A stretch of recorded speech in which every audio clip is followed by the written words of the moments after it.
దేవుడు మన జీవితంలో ఎలా ఉండబోతున్నాడంటే మంచి కాపరిగా ఉండబోతున్నాడు. అందరు చెప్పండి, మంచి కాపరి అంటే ఏంటి అంటే కాపరులు అందరూ ఉంటారు, వాళ్ళలో మంచి బెస్ట్ అని అర్థం.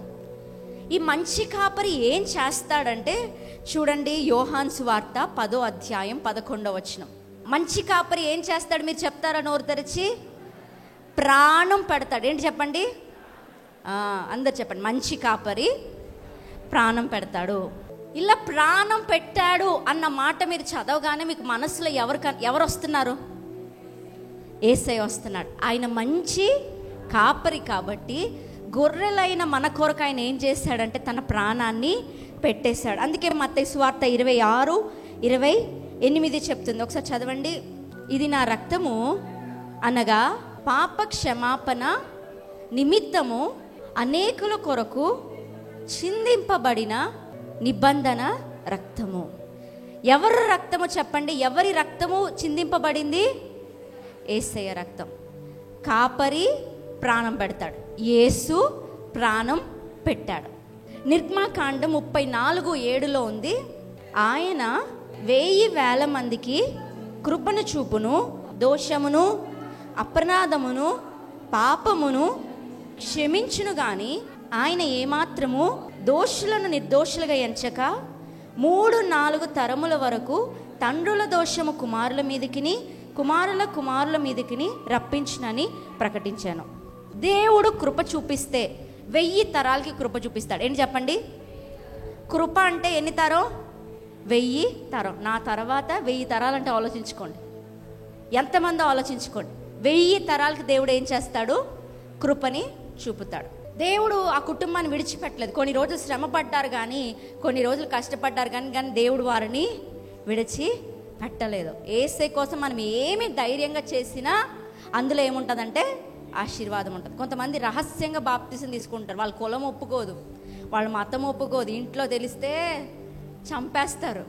అయినా కూడా ఏం చేస్తారంటే ధైర్యంగా బాప్తిసం తీసుకుంటారు. ఎందుకంటే వాళ్ళకి ఏం కావాలి? రక్షణ కావాలి, పరలోకం కావాలి. అలాంటి వాళ్ళు ఎంతోమంది ఉన్నారు, సీక్రెట్ క్రిస్టియన్స్. సో ఈ తేరాహు అన్న వ్యక్తి కూడా విగ్రహాలు తయారు చేయవాడు. విగ్రహారాధన అంటే ఏం చెప్పాను? దేవునికి ఇష్టం లేని పాపం. సో ఈ పాపం యొక్క శిక్ష అబ్రహాం మీదకి వస్తుందా, ఇస్సాకు మీదకి వస్తుందా? మనం చదివిన వాక్యం ప్రకారం ఎందుకు ఇస్సాకు మీదకి వస్తుంది? 3వ తరం కాబట్టి ఇస్సాకు మీదకి రావాలి. ఆ రోజుల్లో ఏం చేసేవారంటే పాపం పోవాలంటే ఒక గొర్రె పిల్లని తీసుకొచ్చి ఆ గొర్రె పిల్ల మీద చేయి పెడతారు. అంటే నేను చేసిన పాపం అంతా ఏమీ తెలియని ఈ గొర్రె పిల్ల మీద వేసేస్తున్నా. ఆ గొర్రె పిల్లని తెచ్చి ఆ గొర్రె పిల్ల మీద చేయి పెడతారు. చేయి పెట్టగానే నా పాపం అంతా ఎక్కడికి వెళ్ళిపోతుంది? అమాయకమైన గొర్రె పిల్ల పైన వెళ్ళిపోతుంది. దాన్ని ఏం చేసేవారంటే గొర్రె పిల్లని వధించేవారు. వధించి ఆ యొక్క రక్తం అంతా తీసి బలిపీఠం పైన కింద పోసేవారు. ఇప్పుడు నా మీద ఉన్న పాపం ఏం చేయబడిందంటే తొలగిపోయింది. అయితే ఇప్పుడు 3వ తరం ఎవరు చెప్పండి? ఇస్సాకు. ఇప్పుడు ఇస్సాకు ఎవరి స్థానంలో ఉన్నాడు? పాపము ఎవరి పైకి వచ్చి పడింది? ఇస్సాకు పైకి వచ్చి పడింది. పాపం యొక్క శిక్షను అతను భరించాలి. పాపం యొక్క శిక్ష ఏంటి? మరణం. ఏంటి చెప్పండి? మరణం. పరిశుద్ధ గ్రంథంలో ఉంది, పాపానికి వచ్చు జీతము మరణం. పాపము చేసిన ప్రతి ఒక్కరు మరణించాలి. అందుకని మధ్యలో ఏం చేస్తున్నారు? నేను చేసిన పాపానికి గొర్రెపిల్ల ఏం చేస్తుంది? వధింపబడుతుంది. సో ఏమైందంటే ఒకరోజు యెహోవా దేవుడు కనిపించి అబ్రహాముతో, నీకు ఒక్కగానొక కుమారుడు ఉన్నాడు కదా, కుమారుడిని ఏం చేయి, నాకు దహన బలిగా ఇవ్వు అని ఎవరిని అడుగుతున్నాడు దేవుడు? గొర్రెపిల్లని అడగట్లే. ఎవరిని అడుగుతున్నాడు? కుమారుణ్ణి, ఇస్సాకుని, 3వ తరమైన ఇస్సాకుని అడుగుతున్నాడు. ఇప్పుడు గొర్రెపిల్ల స్థానంలో ఎవరున్నారు? ఇస్సాకున్నారు. ఎవరున్నారు చెప్పండి? ఇస్సాకున్నాడు. గొర్రెపిల్ల ప్లేస్లో ఎవరున్నారు? ఇస్సాకున్నాడు. ఈ ఇస్సాకు పైన మరి ఎవరి పాపం ఉంది? అబ్బాయి, చిన్న అబ్బాయి, ఏం పెద్ద పాపం చేసి ఉంటాడు చెప్పండి? ఎవరి పాపం ఆ అబ్బాయి పైన ఉంది? తేరాహు యొక్క పాపము పండి పండి పండి ఇప్పుడు ఎక్కడికి వచ్చేసింది? ఇస్సాకు పైన, 3వ తరమైన ఇస్సాకు పైన వచ్చేసింది. దేవుడు పరీక్షించాలనుకున్నాడు, అది ఒకటి. కానీ అతడు ఎవరి స్థానంలో ఉన్నాడు? దహన బలికి గొర్రెపిల్ల స్థానంలో ఉన్నాడు. తేరాహు చేసిన పాపం ఇప్పుడు ఎవరిపైన పడిందంటే ఇస్సాకు పైన పడింది. మనం చేసిన తప్పు ఎలా అయితే గొర్రెపిల్ల పైన పడుతుందో, తేరాహు చేసిన పాపము అమాయకమైన ఇస్సాకు పైన పడింది. ఇప్పుడు ఇస్సాకుని దేవుడు దహన బలి ఇమ్మన్నాడు.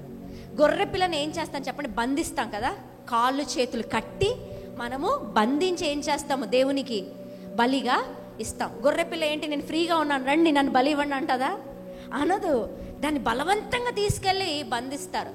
అబ్రహాము కూడా ఇస్సాకుని బంధించాడంట. మీకు ఆ వాక్యం చూపిస్తాను చూడండి. ఆదికాండం 22వ అధ్యాయం 9వ వచనం చూడండి. అలాగూ వారిద్దరూ కూడి వెళ్ళి దేవుడు అతనితో చెప్పిన చోటికి వచ్చినప్పుడు అబ్రహాము అక్కడ బలిపీఠమును కట్టి కట్టెలు చక్కగా పేర్చి తన కుమారుడగు ఇస్సాకుని బంధించి ఆ పీఠము పైన కట్టెల మీద ఉంచాను. ఏం చేశాడంటే ఇస్సాకుని బంధించాడంట. ఇస్సాకు నేను చనిపోతా నన్ను తీసేసుకోండి అనట్లే. అబ్రహాం ఏం చేశాడు? బలవంతంగా ఇస్సాకు యొక్క కాళ్ళు చేతులను కట్టి ఏం చేశాడంట? బంధించి దహన బలి పైన దహన బలిగా దేవునికి ఇవ్వడానికి సిద్ధమవుతున్నాడు. సిద్ధమవుతున్నప్పుడు ఇప్పుడు ఇస్సాకు ప్లేస్లో మీరు అందరు ఎవరిని ఊహించుకోవాలి? గొర్రె పిల్లని ఊహించుకోవాలి. అమాయకమైన గొర్రెపిల్ల ఏమవబోతుంది? బలి అవ్వబోతుంది. ఇప్పుడు అబ్రహాం ఇలా కత్తి తీసుకుని ఇలా పొడిచే లోపల ఒక స్వరం వినబడుతుంది, ఈ చిన్నవాడిని నువ్వు ఏమీ చేయకు. ఇప్పుడు అబ్రహాం డౌట్ ఏంటంటే, మరి నా పాపం ఎలా పోతుంది? ఇస్సాకు చనిపోతే నేను ఇప్పుడు ఎక్కడి నుంచి వెళ్ళి గొర్రెని తీసుకురావాలి? ఎక్కడికి వెళ్ళి నేను పొట్టేళ్ళని వెతుక్కోవాలి? ఎక్కడికి వెళ్ళి నేను గొర్రె పిల్లని వెతుక్కోవాలి అని చెప్పి అతన్ని ఇలా దించి, ఇస్సాకుని దించి ఏం చేయాలో అర్థం కావట్లే. ఎక్కడి నుంచి నేను గొర్రె పిల్లని తీసుకురావాలో అర్థం కావట్లే. బలి ఇవ్వాలి. ఇక్కడ ఎలా ఇస్తాడు? దేవుడేమో ఇస్సాకుని చంపద్దు అంటున్నాడు. ఎక్కడి నుంచి బలి ఇస్తాడు? ఎక్కడి నుంచి బలి ఇస్తాడు? మీరు చెప్పండి. గొర్రెపిల్ల కింద దొరుకుతుందా పైన దొరుకుతుందా? చెప్పండి. ఎక్కడ ఉంటుందా? పైన ఉంటుందా? కింద ఉంటుంది. కింద చూడాలా పైన చూడాలా? కింద చూడాలి. ఈ అబ్రహాంకి ఏం చేయాలో తెలియట్లేదు. కింద చూడలేదు ఆయన. ఎక్కడ చూశాడంట? పైన చూశాడంట. కన్నులెత్తి చూశాడంట. అతను తెలుసు, నేను వెతికినా దొరకదు. ఎవరు ఇవ్వాలి గొర్రెపిల్లని? దేవుడే ఇవ్వాలి. అతను ఒకవేళ ఈ లోకంలో వెతుక్కోవాలంటే రైట్ సైడ్ చూడొచ్చు, లెఫ్ట్ సైడ్ చూడొచ్చు, ముందు చూడొచ్చు, వెనకాల చూడొచ్చు. కానీ ఎక్కడ చూశాడు? పైకి చూశాడు. ఎందుకు? దేవుడే చెయ్యాలి. ఎవరైనా ఉన్నారు అలాంటి వాళ్ళు? నాకు దేవుడే చెయ్యాలండి, దేవుడే తీర్చగలడు, దేవుడే నయం చేయగలడు ఈ సమస్యని. మీరు ఎక్కడ చూడాలో తెలుసా? కింద చూడకూడదు. ఎక్కడ చూడాలి? పైకి చూడాలి. ఈ అబ్రహాం అలా పైకి చూశాడు. చూసినప్పుడు అతనికి ఏం కనిపించిందంటే, ముండ్ల పొదల్లో ఒక పొట్టేలు యొక్క కొమ్ము, పొట్టేలు యొక్క కొమ్ములు ముండ్ల పొదకి ఏమయ్యాయంటే ఇరుక్కుంది. ఏమయ్యింది? ఇరుక్కుంది. ఇస్సాకుకి బదులుగా చనిపోవాలని, ఇస్సాకు పైన పాపము కొరకు చనిపోవాలని ఆ పొట్టేలు ఎలా ఉందంటే రెడీగా ఉంది. ఆ పొట్టేలు ఎదురు చూస్తూ ఉంది. ఇరుక్కుంది, ట్రై చేయట్లే బయటకు రావాలని, ఎదురు చూస్తుంది. ఇంకా ఇస్సాకుని బంధించాడు అబ్రహాము, కానీ పొట్టేల్ని బంధించలేదండి. తీసుకుని వచ్చి కూర్చోబెట్టాడు చక్కగా. ఏ పొట్టేలైనా దొరుకుతుందా చెప్పండి? పరుగులు పెడుతుంది. కానీ బైబిల్లో ఉంది, ఈ పొట్టేలు కొమ్ములు ఇరుక్కున్నాయి. అబ్రహాం వెళ్ళి తీసుకుని వచ్చి ఇస్సాకుకి బదులుగా ఏం చేస్తున్నాడంట? బలి ఇస్తున్నాడంట. మీరు చెప్పండి, ఈ పొట్టేలుని ఎవరిచ్చారు? అతని కింద చూస్తే అతనే తెచ్చుకున్నాడు అనుకోవాలి. అతను ఎక్కడ చూశాడు అన్నాను? పైకి చూశాడు అన్నాను. పైకి చూశాడంటే ఎవరిచ్చారు? ఈ పొట్టేలుని ఎవరిచ్చారు? దేవుడిచ్చాడు. ఎందుకు ఇచ్చాడు? ఇస్సాకు యొక్క మరణాన్ని తప్పించడానికి దేవుడు ఏం చేశాడంటే పొట్టేలుని ఇచ్చాడు. ఇప్పుడు నేను మీకు ఒక విషయం చెప్తాను. ఈ యొక్క స్టోరీలో పొట్టేలు ఎవరు? మీకు ఎవరు గుర్తొస్తున్నారు? యేసయ్య గుర్తొస్తున్నాడు కదా. ఎందుకంటే పొట్టేలు యొక్క కొమ్ములకి ఏమి ఇరుక్కుంది? ముళ్ళ పొద ఇరుక్కుంది. యేసయ్య తలపైన కూడా ఏమి ఉంచబడింది? ముళ్ళ కిరీటం ఉంచబడింది. తరువాత ఈ పొట్టేల్ని బంధించలేదండి, తీసుకుని వచ్చారు. అంటే దానికే వచ్చింది. యేసయ్యని కూడా ఎవ్వరూ బంధించలేదు, ఆయనే మన కొరకు మరణానికి అప్పగించుకున్నాడు. ఆయన ఎవరు బలవంతం చేయలేదు, నువ్వు చనిపో, క్యాథరిన్ కోసం చనిపో, ఇక్కడున్న సహోదరుడి కోసం చనిపో, ఇక్కడున్న ఈ సహోదరి కొరకు చనిపో అని ఎవరు బలవంతం చేయలేదు. ఆయనే రెడీ అయిపోయాడు. దేనికి? మరణాన్ని తప్పించడానికి. సో అంత మాత్రమే కాదు, యేసు ప్రభువే ఆ పొట్టేలని చెప్పడానికి ఇంకొక గుర్తు ఉంది. ఏంటో తెలుసా? ఆ సంఘటన ఎక్కడ జరిగిందంటే, పొట్టేలు ఎక్కడ బలి ఇవ్వబడిందంటే మోరియా పర్వతం. ఏం చెప్పండి? మోరియా దేశంలో ఉన్న పర్వతం.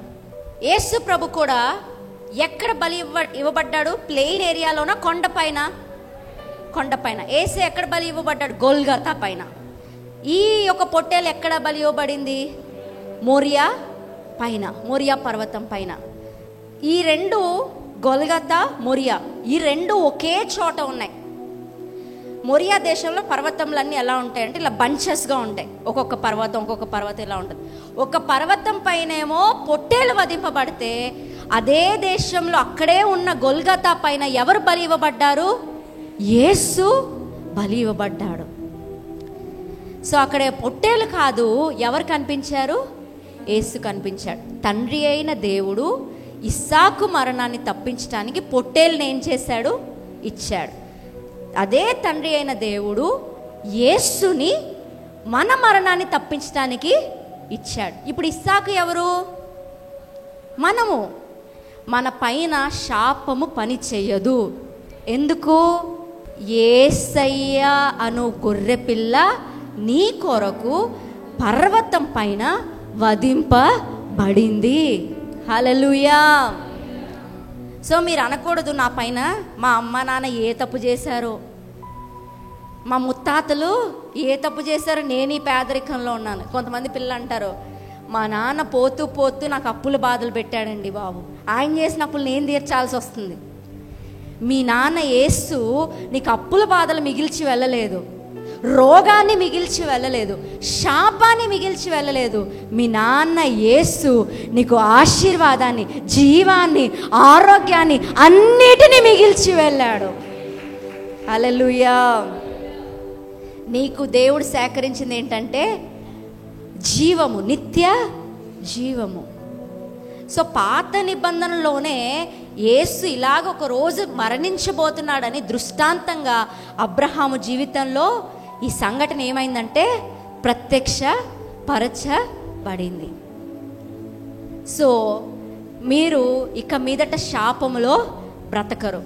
మీకు రోగం ఉన్నా మీరు ఏం చెప్పాలంటే, రోగము నా పైన పని చేయదు. ఎందుకు పని చేయదు? రోగం ఆల్రెడీ ఎవరు అనుభవించేశారు? యేసయ్య అనుభవించేశారు. శాపం ఎవరు అనుభవించేశారు? యేసయ్య అనుభవించారు. శిక్ష ఎవరు అనుభవించేశారు? సో మీ పైన ఏమీ లేదు, రోగం లేదు, శాపం లేదు, తెగులు లేదు, ఏమీ లేదు. మీరు హాయిగా బ్రతకచ్చు. హల్లెలూయా. సో యేసయ్య మీ కొరకు అన్నిటినీ చేసి ముగించాడు. అందుకని మంచి కాపరి ఏం చేస్తాడని చెప్పాను?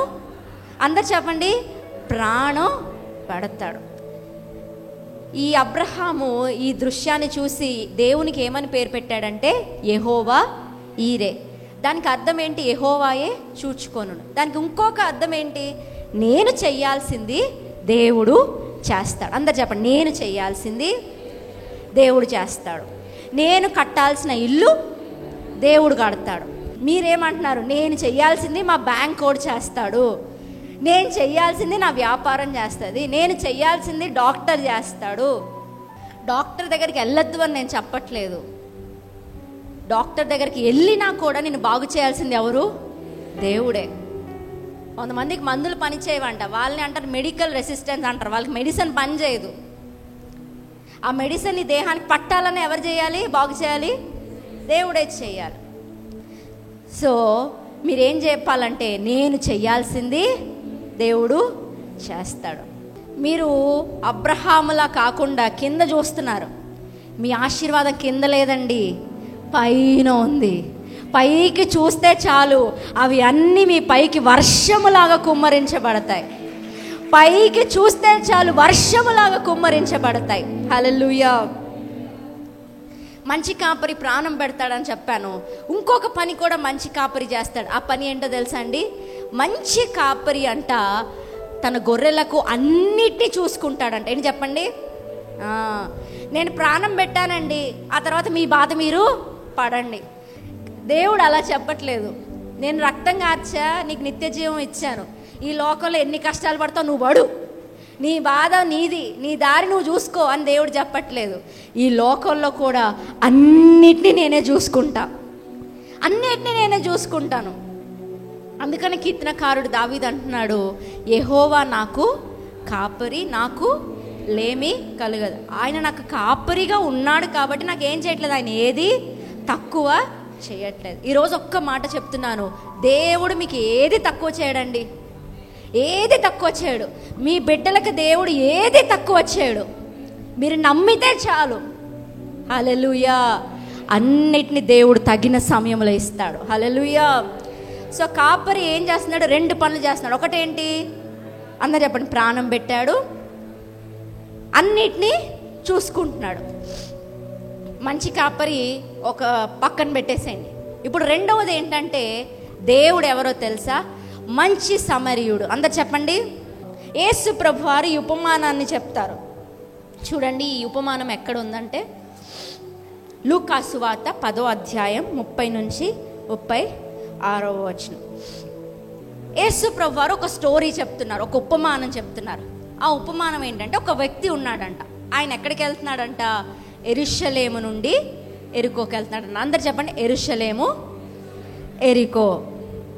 యెరూషలేము ఉన్నతంగా ఉంది, అంటే కొండల పైన పైకి ఉంది. ఎరికో ఎక్కడుంది? కిందకు ఉంది. ఈ రెండింటికి మధ్యలో ఎంత దూరం అంటే 18 మైల్స్. ఎన్ని దూరం? 18 మైళ్ళ దూరం. 18 పైన యెరూషలేము, కింద ఎరికో.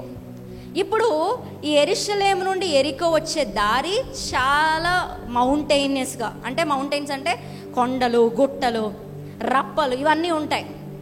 ఆ యెరూషలేము నుండి ఎరికో మార్గము భయంకరంగా ఉంటుందని అందరికీ తెలుసు. ఇంకొక విషయం అడుగుతాను, చెప్పండి. దొంగలు ఎవరిని పట్టుకుంటారు? ఒక సామాన్యంగా ఉన్న వ్యక్తిని వెళ్ళి ఏం చేయరు? కొట్టి చంపరు. దొంగ అంటేనే వాడి మోటివ్ ఏంటి చెప్పండి? దొంగతనం. అతని దగ్గర ఏదో ఒకటి ఉండాలి, సబ్జెక్ట్ ఉండాలి. మరి ఈ వ్యక్తి బట్ట అని లేదు, బట్టలు అని ఉంది. బట్టలన్నీ దోచుకున్నారంటే ఎన్ని బట్టలు పట్టుకెళ్ళాడు అయ్యగారు. సో ఈ యొక్క మనుషుడు ఎక్కడి నుంచి వస్తున్నాడు? యెరూషలేము నుండి ఎరికోకు వస్తున్నాడు. అన్ని చేతి నిండా బట్టలు అన్నీ పట్టుకుని వెళ్తున్నాడు. అదే దారిలో ఒక దొంగోడు చూశాడు. దొంగోడు దేనికి వస్తాడు? దొంగతనానికి, హత్య, నాశనం 3 చేస్తాడు. ఏం చేస్తాడు? దొంగతనం, హత్య, నాశనం. ఈ దొంగలు చూశారు. చూసి ఏం చేశారంటే అతన్ని కొట్టి అతని దగ్గర ఉన్నవన్నీ ఏం చేశారు? లాగేసుకుని ఏం చేశారంటే అతని కొర్ర ప్రాణముతో విడిచిపెట్టేశారు. చచ్చిపోనివ్వలేదు. కొర్ర ప్రాణం అంటే మీకు తెలుసా? ఇంకా ఒక్క ఊపిరిలా వదిలితే పైకి వెళ్ళిపోతాడు. అలాంటి స్థితిలో ఉన్నాడు. అతను చివరి ఎడ్జ్లో ఉన్నాడు. కొర్ర ప్రాణముతో విడిచిపెట్టేశాడు. అయితే ఆ దారిలో ఫస్ట్ ఎవరు వస్తారంటే యాజకుడు వస్తారు. ఎవరు చేస్తారు చెప్పండి? యాజకుడు వస్తాడు. ఆయన ఆ దారిలో వెళ్తున్నాడు. వెళ్ళి ఇతన్ని చూసి ఏం చేస్తాడంటే ప్రక్కకి వెళ్ళిపోతాడు. ప్రక్కకి వెళ్ళిపోతాడు. నెక్స్ట్ ఎవరు వస్తారు? లేవీయుడు వస్తాడు. ఈ లేవీయుడు ఏం చేస్తాడంటే ఇలాగా అతనికి వినిపిస్తుంది ఏదో శబ్దం అని. వినిపిస్తూ వెళ్తూ ఆగి ఏం జరుగుతుందో చూసి మళ్ళీ ఏం చేస్తాడు? ప్రక్కకి వెళ్ళిపోతాడు. ఫస్ట్ అతనేమో మామూలుగా వెళ్ళిపోయాడు, చూసుకుంటా వెళ్ళిపోయాడు. ఇప్పుడు మన దారిలో యాక్సిడెంట్ అవుతే మనం ఏం చేస్తాం? చూసుకుంటా వెళ్ళిపోతాం. ఈ లేవీయుడు మాత్రం యాక్సిడెంట్ ఆగి ఏం జరిగిందో చూసి వెళ్ళిపోయాడు. యాజకుడు అయిపోయాడు, లేవీయుడు అయిపోయాడు. నెక్స్ట్ 3rd పర్సన్ ఒక వ్యక్తి వస్తున్నాడు. అతని పేరు సమరయుడు. ఎవరు? సమరయుడు వస్తున్నాడు. ఇతను అనుకుంటున్నాడు యాజకుడే సహాయం చేయలేదు. ఎవరు? పడిపోయిన వ్యక్తి. లేవీయుడే సహాయం చేయలేదు. ఇతను ఏమైనా చేస్తాడా నాకు? సమరయుడు అంటేనే యూదులకు ఇష్టం ఉండదు. ఎందుకంటే వారు కల్ట్ అంటే ధర్మశాస్త్రాన్ని పూర్తిగా పాటించరు. సో విగ్రహారాధన చేస్తారు ఈ సమరయులు. సో అందుకోసం వాళ్ళకి ఏంటంటే యూదులకి వాళ్ళు అపవిత్రులుగా చూస్తారు వాళ్ళని. అనుకుంటున్నాడు ఇతను యాజకుడే సహాయం చేయలేదు, లేవీడే సహాయం చేయలేదు, ఈ సమరయుడేనా చేస్తాడా నాకు అని అనుకుంటుండగా, ఈ సమరయుడంట అతనికి వెళ్ళిపోతే ఏదో దారిలో కనిపించలేదు, కావాలని అతను వెళుతూ ఏదో శబ్దం వస్తుందని విని కావాలని వచ్చి ఆగాడంట. అతడు పడి ఉన్న చోటికి ఎవరు వచ్చారంట? సమరయుడే వచ్చాడంట. నేను వెళ్ళిపోతూ ఏంటి ఇక్కడ ఏదో ఎవరో పడినట్టు అనిపిస్తుంది ఏంటి, ఇలా తిరిగి చూస్తే ఒక అతను పడి ఉన్నాడు. నేను వెళ్ళి కావాలని, నా దారి అది కాదు, కావాలని నేను వెళ్ళి వాంటెడ్గా వెళ్ళి అతను నేనేం చేస్తున్నాను? సహాయాన్ని చేస్తున్నాను. జాలి పడిన తర్వాత ఏం చేస్తాడు? దగ్గరికి వెళ్తాడు. ఏం చేస్తాడు? దగ్గరికి వెళ్తాడు. తర్వాత ఏం చేస్తాడు? నూనె పోస్తాడు, ద్రాక్ష రసం పోస్తాడు. పోసిన తర్వాత ఏం చేస్తాడు? వాహనము ఎక్కించుకుంటాడు. ఎక్కించుకుని ఎక్కడ తీసుకెళ్తాడు? పూటకుల్లవాని ఇంటికి తీసుకుని వెళ్తాడు. తీసుకుని వెళ్ళి అక్కడ ఉండి అతన్ని పరామర్శిస్తాడు. పరామర్శించి ఏం చేస్తాడు? 2 దేనారాలు ఇచ్చి అతను చూడమని చెప్తాడు. ఇంకా ఏమైనా ఖర్చు పెడితే నేను మరలా వస్తాను, ఆ ఖర్చు అంతా ఎవరు భరిస్తారు? నేనే భరిస్తాను. నువ్వు ఇతను చూసుకో, ఇతన్ని చూసుకోవడానికి నువ్వు ఎంత ఖర్చు పెట్టావో దాని జీతమే ఎవరిస్తారు? నేనే ఇస్తానని చెప్పి అప్పుడు బయలుదేరతాడు. ఎవడు? ఈ సమరయుడు. ఓకే, మిమ్మల్ని ఒక క్వశ్చన్ అడుగుతాను, చెప్పండి. ఈ కథ అంతా మీరు విన్నారు కదా, ఇందులో సాతాన్ ఎవరు? దొంగ. ఎవరు? దొంగ దేనికి వస్తాడు? హత్య చేయడానికి, నాశనం చేయడానికి, దొంగలించడానికి. యేసు ప్రభు కూడా యోహాను సువార్త 10:10 చూస్తే దొంగలించడానికి, హత్య చేయడానికి, నాశనం చేయడానికి వస్తాడు తప్ప మరి దేనికిని రాడు. ఇక్కడ యేసే ఎవరి కోసం చెప్తున్నాడు దొంగ అని? సాతాను కోసం చెప్తున్నాడు. సాతాను ఎవరు? దొంగ. సాతాను పని ఏంటంటే నీ దగ్గర ఉన్నది తీసేసుకోవాలి. నీ దగ్గర సంతోషం ఉందా, నువ్వు కొంచెం నవ్వుతూ ఉన్నావా, ఆ సంతోషాన్ని తీసేసుకోవాలి. కొంతమంది నవ్వడానికి కూడా భయపడతారు, ఎందుకంటే ఈరోజు బాగా నవ్వుతే రేపు ఏడ్చేస్తామని భయం. చెప్తారు కూడా, నవ్వద్దమ్మా, ఎక్కువ నవ్వుతే రేపు నీవు ఖచ్చితంగా ఏడుస్తావు, నవ్వడానికి భయం. సాతాను యొక్క పని ఏంటంటే నీ దగ్గర ఉన్నది తీసేసుకోవాలి. నీ దగ్గర పరిశుద్ధత ఉందా, పరిశుద్ధతను ఏం చేయాలి?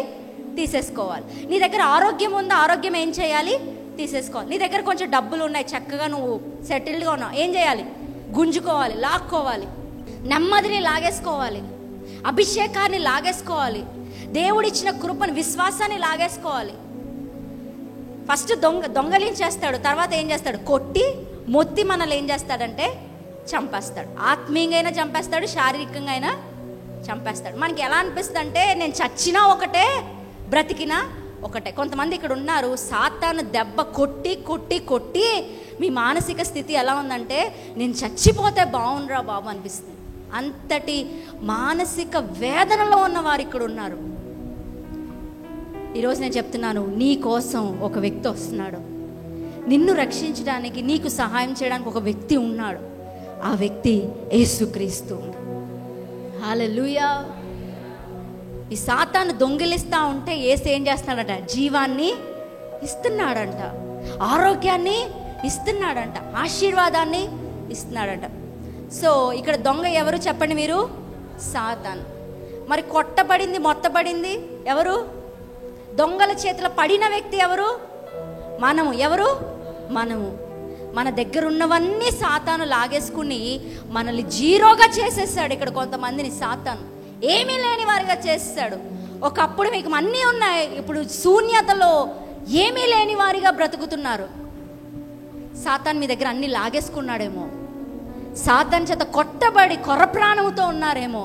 ఇంకా కొంచెం ఉంటే నా ప్రాణం పోతుందండి, doctors end stage liver failure అని చెప్పేశారు, కొన్ని రోజుల్లో చనిపోతామని చెప్పేశారు, ఈ హై బీపీ వల్ల నువ్వు చనిపోతామని డాక్టర్ చెప్పేశారు. అన్న వాళ్ళు ఎవరైనా ఉన్నారా? నేను చివరి స్టేజ్లో ఉన్నానండి, చివరి ఘట్టంలో ఉన్నానండి, ఇంకా దీని తర్వాత నాకు చావే శరణ్యం అన్న వాళ్ళు ఎవరైనా ఉంటే ఈరోజు మంచి సమరయుడు నీ కొరకే వస్తున్నాడు.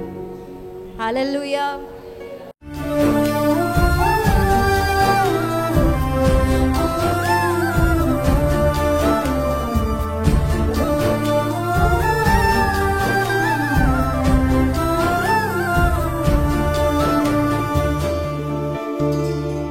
యేసయ్యా తండ్రి, ఇక్కడున్న వారి కన్నీరు మీరు చూస్తున్నారయ్యా. బాధని మీరు చూస్తున్నారయ్యా. మరి ఎంతటి వేదనలో ఉన్నారో నీకు తెలుసయ్యా. ఇప్పుడే ప్రభు అద్భుతం జరుగునుగాక.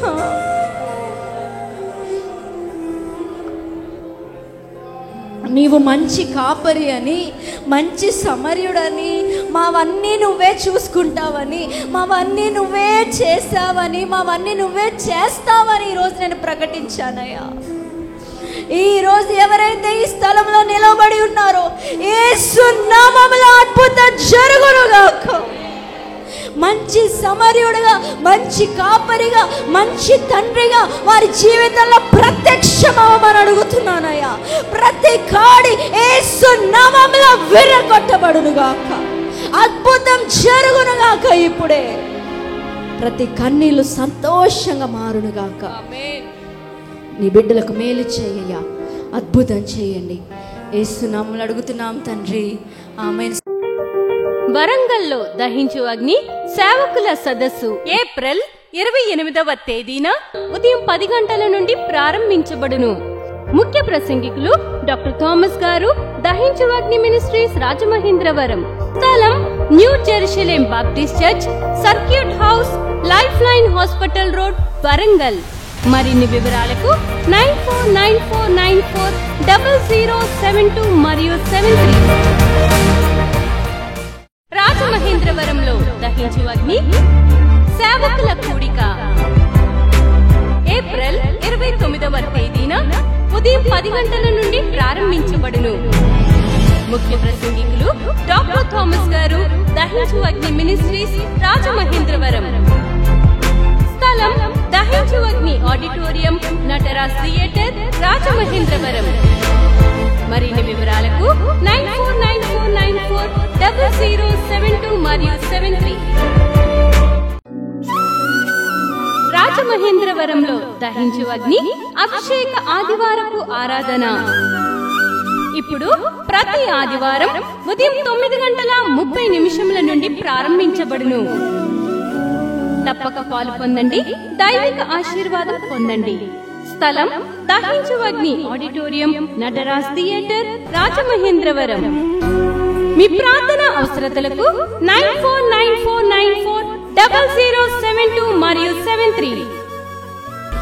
ఈ టీవీ కార్యక్రమాన్ని చూసి ఆశీర్వదించబడినట్లయితే దహించు అగ్ని టీవీ పరిచర్యకు మరియు బ్లెస్సింగ్ ల్యాండ్ కు సహకరించండి. దహించు అగ్ని trust current account number 357222444370, State Bank of India main branch, Rajamahendravaram. My address doctor Thomas, దహించు అగ్ని మినిస్ట్రీస్, తుమ్మలోవా, రాజమహేంద్రవరం.